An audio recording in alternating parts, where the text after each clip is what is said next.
Bonjour à toutes et à tous, je suis ravie de vous retrouver pour une nouvelle émission d'Art et Marché, l'émission qui vous ouvre les portes du marché de l'art. L'arnaque a touché près de 18 000 investisseurs pour environ 700 millions d'euros investis. Il y a quelques jours s'ouvrait le procès de Gérard Lhéritier, fondateur de la société Aristophil, qui proposait d'investir dans les lettres et manuscrits rares, promettant des rendements spectaculaires. Mais derrière ces promesses se cachait en fait une vaste pyramide de Ponzi. Pour décrypter cette affaire et ses enjeux, nous recevons Philippe Julien, qui est avocat au sein du cabinet PDGB et représentant de l'association des parties civiles à Dilemma. C'est parti pour Art et Marché. Cela fait près de 10 ans que le procès est attendu par les parties civiles victimes de la société Aristophil. Le procès de Gérard Lhéritier est en cours depuis le 8 septembre et ce pendant un petit mois. Philippe Julien, merci beaucoup d'être avec nous. Bonjour, c'est moi qui vous remercie. Vous êtes avocat au cabinet PDGB, représentant de l'association des investisseurs d'Aristophil à Dilemma. Tout d'abord, est-ce que vous pouvez nous raconter comment ça se passe le procès depuis le 8 septembre? Est-ce que les parties civiles le vivent bien? Alors, c'est un procès qui est intense parce qu'il a lieu tous les après-midi. Alors, c'est pas exactement ça, mais il y a quand même 20 jours d'audience sur une période de 4 semaines, donc c'est quand même assez intense. Les parties civiles étaient là plutôt le premier jour pour faire un peu masse, parce que évidemment le dossier étant médiatique, elles souhaitaient être là à l'ouverture du procès, voir aussi les prévenus. Et bon, après c'est sûr que les parties civiles sont pas forcément là pendant toute la durée de l'audience. En revanche, il y a eu jeudi dernier les témoignages de certaines parties civiles, 11 en l'occurrence, qui ont pu témoigner dans le dossier à la barre du tribunal. Ça a pris toute une après-midi. Voilà, alors elles le vivent bien dans le sens où c'est un dénouement attendu et qui est plutôt pour le moment positif. On verra la décision parce qu'évidemment on va se battre pour obtenir une bonne décision. Mais le fait même qu'il y ait eu 8 personnes physiques et 3 sociétés renvoyées, des chefs d'escroquerie en bande organisée et pratiques commerciales trompeuses, parce que ce sont les chefs d'infraction qui sont retenus, c'est déjà un soulagement puisque dans ce dossier, à certains moments, on a pu croire que après tout, le dossier ne serait pas forcément renvoyé et pas dans ces conditions.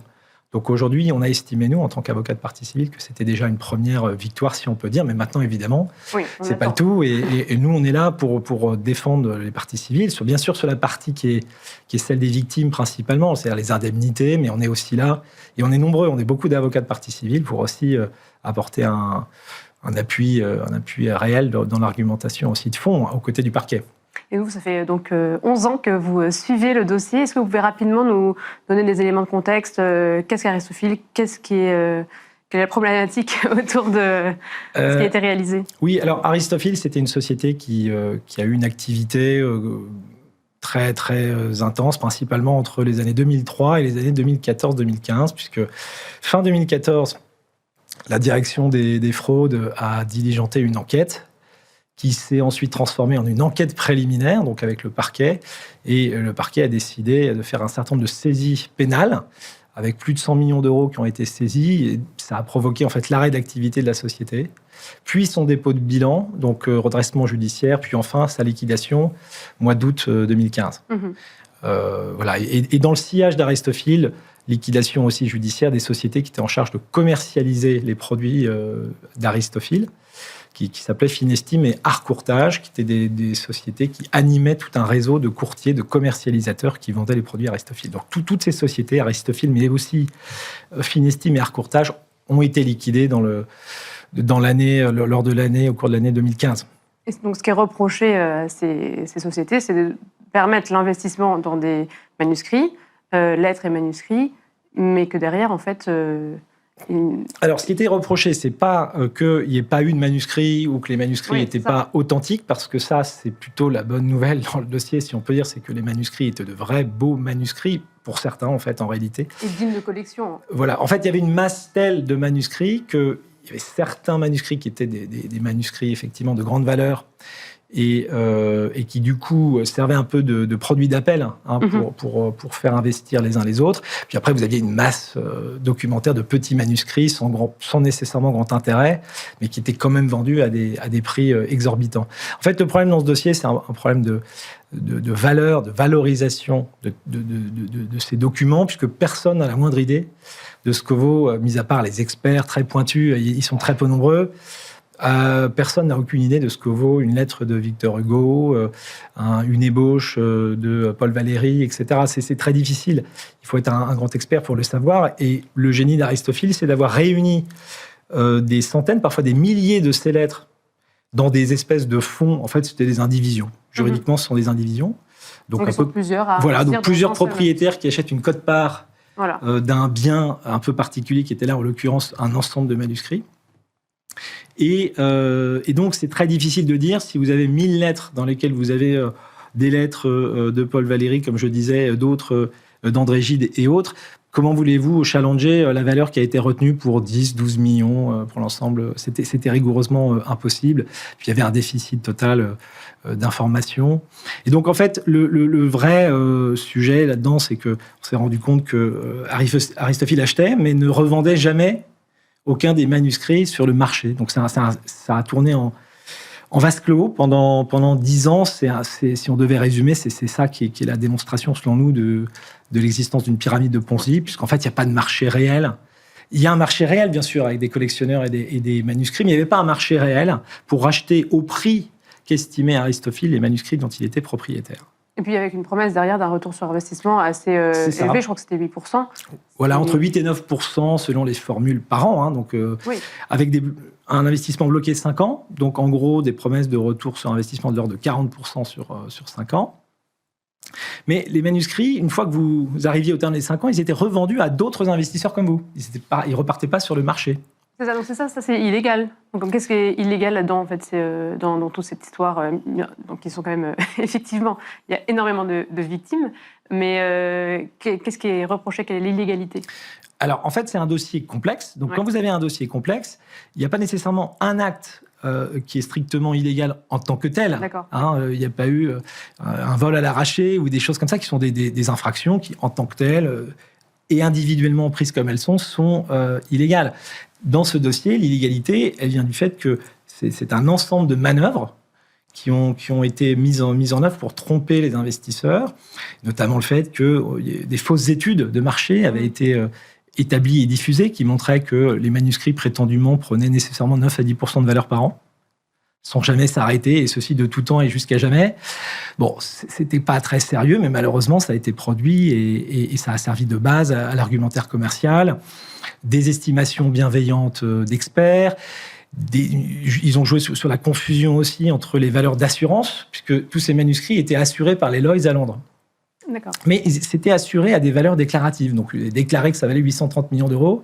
Les Lloyds n'ont pas vérifié ce montant, mais donc ça permettait d'aller dire les Lloyds ont assuré à 830 millions. Ça pouvait donner l'idée que ça valait effectivement 830 millions. Donc, vous voyez, c'est un ensemble de manœuvres qui ont été destinées à tromper les investisseurs. Et les consommateurs aussi, que sont les investisseurs, parce qu'il y a 2 chefs d'infraction dans ce dossier. Il y a à la fois l'escroquerie en bande organisée, mais il y a également les pratiques commerciales trompeuses.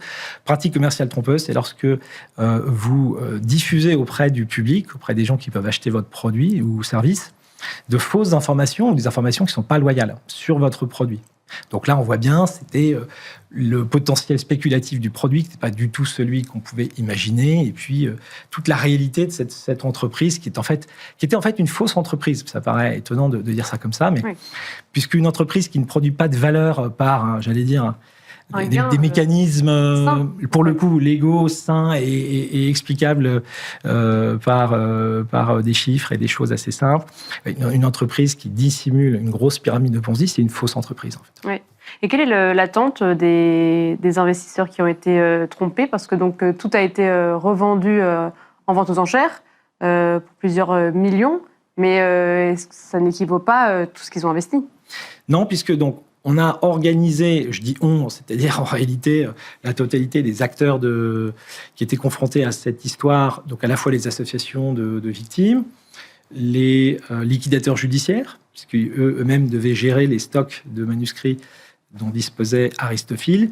Et sous le contrôle, sous l'égide du tribunal judiciaire de Paris, du parquet, on a mis en place, tous ensemble, un processus de revente qui a pris 6 ans, qui a permis à 4 maisons de vente sous l'égide de Claude Agut, un commissaire-priseur assez connu, de revendre sans faire s'écrouler le marché du manuscrit, parce que c'était ça l'idée, de manière coordonnée. Il y a eu plus de 50 ventes sur 6 ans, et c'était d'ailleurs des très belles ventes. Et ça a permis de revendre au mieux ces manuscrits. On avait même, à l'époque, créé un collège d'experts, à la tête duquel avait été désigné Frédéric Mitterrand, donc des gens du monde de la culture, pour cautionner aussi la manière dont ces ventes allaient se passer, allaient être préparées, conçues et mises en œuvre. Et donc, ce qu'on constate avec Claude Agut et puis tous les professionnels chez Adair Nordman, Hercurial et autres qui ont participé, Drouot Patrimoine, à tout ça, c'est que finalement, on pouvait difficilement faire mieux. Et même en faisant ça, la valeur totale de ce qu'on a réussi à revendre, ça correspond à 10% du montant investi au global, à peu près, 10,39% pour donner le chiffre exact qui a été communiqué par Claude Agut. Et qui va revenir aux parties civiles? Oui, alors c'est revenu aux parties civiles. En réalité, ils ont touché moins que ça, plutôt autour de 8%. Pourquoi? Parce qu'il y a des frais de vente. Et après les frais de vente, il y a même les frais d'indivision. Parce que dans ce dossier, vous avez 18 000 indivisaires à gérer. Donc, imaginez quand vous avez une indivision dans une famille à la suite d'une succession, quand vous en avez 3 ou 4. C'est déjà difficile. C'est là compliqué parce qu'il y en a un qui répond pas à ses emails, etc. Là, vous aviez 18 000 personnes à gérer en indivision. Donc, en fait, ça n'existe pas. Donc, il a fallu désigner un administrateur judiciaire avec une grosse équipe derrière qui a travaillé d'arrache-pied pendant toutes ces années pour gérer les indivisions. Donc, faire l'interface entre les victimes, les commissaires-priseurs qui revendaient les œuvres, les liquidateurs judiciaires, les tribunaux, etc., etc. L'État aussi, parce qu'il y a eu un petit sujet aussi dans cette affaire, qui est que l'État a revendiqué tout un tas de manuscrits, profitant un peu, il faut le dire, oui, c'est ça. Ouais. L'État a considéré qu'une grande partie des manuscrits relevaient du statut d'archives publiques. D'accord. Vous aviez par exemple des manuscrits du général de Gaulle, vous voyez, de Turgot ou autres qui ont été considérés par l'État, à tort ou à raison, comme rattachés à l'activité publique de l'État, ou publique plutôt du représentant de l'État, et donc classés en archives publiques. Et lorsque vous avez un classement en archives publiques, le manuscrit est censé ne jamais avoir pu être en main privée. Il n'y a pas d'indemnité d'expropriation. Donc, il y a juste une demande de restitution à l'État. Donc il y a eu des procès, d'ailleurs un procès qui n'est pas tout à fait fini sur une partie de la base revendiquée, mais c'est un peu une double peine, si je puis dire, là-dedans, parce que ça n'a pas permis, en plus de revendre ces manuscrits-là, ça n'a fait qu'affaiblir la valeur totale de revente. Il ne reste que 10 secondes, du coup, est-ce qu'il y a une indemnisation possible outre cette manne d'argent qui a été récoltée par l'État? On l'espère, et elle ne sera possible que s'il y a une condamnation, ce qu'on espère tous vivement côté partie civile. Et cette condamnation n'interviendra, de ce qu'on a compris, qu'après un délibéré long, parce que vous imaginez qu'il faut du temps pour rédiger une décision de justice dans cette affaire. Bien sûr. Merci beaucoup, Philippe Julien. Je rappelle que vous êtes avocat au cabinet PDGB. Merci. Merci à vous toutes et tous de nous avoir suivis. C'était Arrêt Marché.